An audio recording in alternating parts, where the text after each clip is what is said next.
Çoxlu belə məsələlər var ki, onlara verilən cavablar çox absurddur. Biz keçən dəfə bu barədə danışdıq. Ona görə bu cavabların, əgər bu cavabları mən verə bilmirəmsə və mən yalandan, özümdən uydurub bir absurd cavab verirəmsə buna, bunun problemi odur ki, mən hələ tam biliyim yoxdur bu barədə. Belə deyil ki, bu sualların cavabları yoxdur. Bu sualların hamısının cavabları var. Misal üçün, mən bu suallara cavab axtara gəlib çıxdım Vedaların üstünə. Yəni ki, mən çox fərqli cavablar eşidirdim, çox şeylər barədə. Məni qane eləmirdi. Mən indi də eşidirəm o cavabları, fikirləşirəm, soruşmaq istəyirəm, axı sənin özünü bu qane eləyir bu cavab. Sən özün bu ədalətsizliyi bu cavabla həll elədin. Yox, əlbəttə eləmədi. Bu yəni ki, mən oturub söhbət edərdim böyük məmnuniyyətlə bu ruhani elm adamları ilə, səmimi, dostcasına ki, axı bəs bu məsələlər həllini tapmır. Axı biz bunu necə üst-üstə qoyaq ən ədalətli Allahla bu baş verən çoxlu şeyləri? Bunların cavabları hardadır? Və ona görə bizim keçən dəfə bütün bu elədiyimiz söhbətlər ona görə idi ki, biz başqa elm mənbələrinə müraciət eləmək buna böyük ehtiyac var. Yəni, əgər mən Allaha inanıramsa və bu cür ədalətsizliklər görürəmsə dünyada, başdan ayağa çoxlu ədalətsizlik var bu dünyada və nəzərə alsaq ki, mənim harada doğulacağım, hansı ailədə doğulacağım, hansı ölkədə doğulacağım, hansı vəziyyətdə doğulacağımın həll eləyən, onun altından qol çəkən Allah Teala'dır.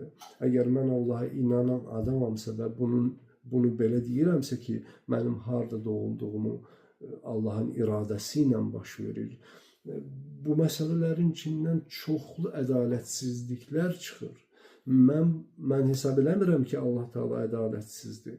Heç mənim Allahın ədalətinə bir qram belə şübhəm də yoxdur. Mən bu sualların cavablarını verməyəndə bunlar ədalətsiz görünür. Əgər sən bu sualların cavabını tapmırsansa, əgər bu sualların cavabını görmürsənsə, insan fikirləşməlidir. Ola bilməz ki, bu sualın cavabı yoxdur. Ola bilməz ki, bu elə-belə ədalətsizdir. İnsanlar fərqli spekulyasiyalar, mülahizələr yürüdürlər bu məsələlər barədə, məntiqsiz mülahizələr. Yəni ki, heç bir məntiqdən çox uzaq mülahizələr yürüdürlər bu barədə. Kimsə deyir ki, bu ata-anasının günahına görədir, kimsə deyir, misal üçün, ən çox yayılmış cavab belədir.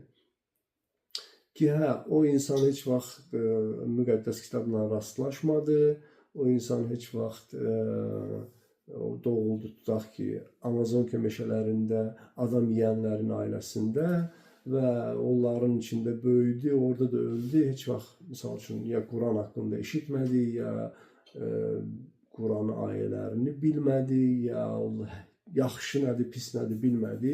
Deyirlər ki, yox, Allah Teala onları da vaxtı ilə Peyğəmbər göndərmişdi. İndi onlar çaşıblar, itiriblər, onların günahıdır. Yaxşı, bu tezə doğulan adamın günahı nə idi ki? Bu tezəcə doğulub, bu heç bir müqəddəs kitab təhrif eləməyib, bu elə birbaşa doğulub, bu ucu cahil cəmiyyətdə, adam yeyənlərin içində. Bunun günahı nədir?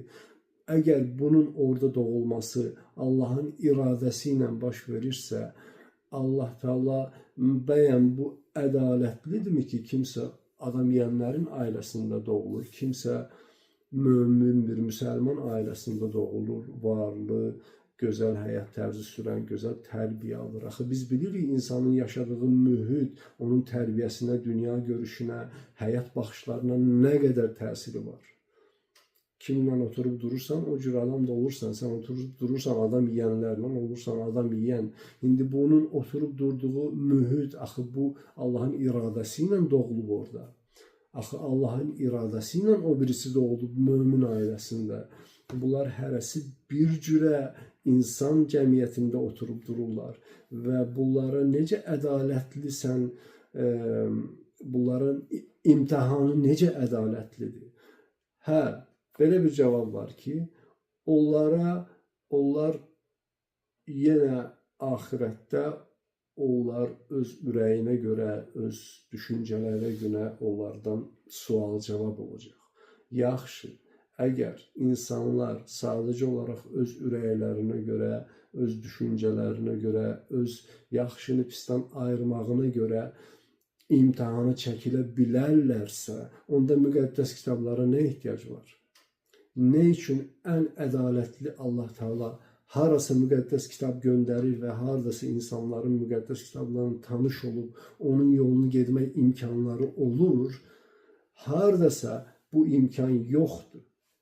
Haradasa insan doğulur adam yeyənlərin ailəsində və ömrü boyu adam yeyənlər kimi adamları ov edirlər, yeyirlər, öldürürlər, özləri də nə bilim yağışa, daşa, ağaca, ola bilər, məsələn, ibadətləri də var. Bu da ki, Qurana görə ən günahlı ibadət formasıdır. Onlara Allah Teala bu cür ibadət edənləri bağışlamırlar. Bunlar bütpərəstdirlər. Yəni ki, bütpərəst demir əslində Quran. Deyir ki, bunlar müşrikdirlər. Allahın çox olduğunu deyənlərdir. Yəni, tamamilə haqq yolunun əks bir tərəfində doğulub bu insan və doğulduğu yerdə Allahın iradəsi ilə baş verib. İndi bunun günahı nədir? Bu cür şəraitdə doğulub, bu cür böyüyən adam hansı ədalətə görə bu cəhənnəmə getməlidir, əgər onun doğulması orada Allahın iradəsi ilə baş verirsə? Və bu sualları Allaha inanan adam bu suala cavab axtarmalıdır. Çünki o başa düşməlidir ki, ola bilməz Allah Teala bu qədər ədalətsiz olsun. Ola bilməz, bunun cavabı haradasa olmalıdır. Haradasa bunun cavabı olmalıdır. Ola bilər, hə, mənim alimim, mənim müəllimim, mənim, nə bilim, mənə dini dərsi verən bunun cavabını verə bilmir. Bu demək deyil ki, bunun cavabı yoxdur. Ola bilməz, bunun cavabı olmasın. Və ona görə mən əminəm ki, ona görə Peyğəmbər deyib ki, əgər elm Çindədirsə, onun dalıcı Çinə getmək lazımdır. Ona görə oxumaq Quranın birinci tövsiyəsidir. Quranın birinci insanlara verdiyi əmirdir, oxumaq. Oxumaq, yəni ki, şübhəsiz ki, burada bircə elə Quran oxumaqdan getmir söhbət. Yəni, o demir ki, ancaq Quran oxumaq əmri deyil ki, oxumaq, yəni öyrənmək, bilmək, axtarmaq həqiqəti. Və ona görə biz bir neçə videoda artıq o barədə danışırıq ki, bu çox vacibdir. İnsan özünü bu çərçivədə saxlamasın ki, ancaq elə bir dənə bu kitabdır və salam. Bir dənə mənim. Çünki sən özün özüvə çərçivəyə salıb, öz imkanını azaldırsan, daha da çox şey öyrənməyə Allahın bizə dediklərindən.